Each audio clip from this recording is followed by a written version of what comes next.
Alam mo ba, may deep well water na paglabas sa gripo, hindi mo alam kung tubig ba o iced tea. This is prank!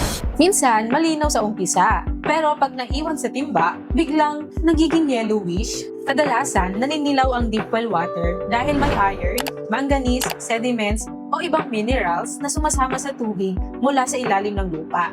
Kaya pag na-expose sa hangin, nag-oxidize siya. Translation sa normal na tao. Parang kalawang na nagising at nagsabing, "Hello po, dito na ako titira sa timba ninyo." Kaya ayan, yellow water, rust stains, tsaka maduming tiles.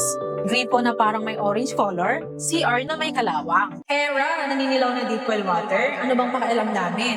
Pakialaman mo yan kasi kapag pinabayaan, hindi lang kulay ang problema. Pwede niyang mantsahan ang tiles, lababo, toilet bowl, damit, washing machine at buong bahay ng housekeeping. Lalo na kung resort, farm, laundry area o business yan. Kasi walang customer na nagsabing, "Wow, yellow water, very nature-inspired." Kaya bago bumili ng filter, magpa-water test muna. Kailangan malaman kung iron ba, manganese ba, sediment ba, o iba pang cause. Minsan, kailangan ng sediment filter. Minsan, iron filter. Minsan, carbon filter. Minsan, kung treatment system talaga. Life lesson, hindi lahat ng dilaw, healthy. Minsan, mineral problem na yan. Sa deep well water, huwag hulaan ng kulay. I-test muna bago solusyonan. Yun lamang para sa episode na to. God bless everyone!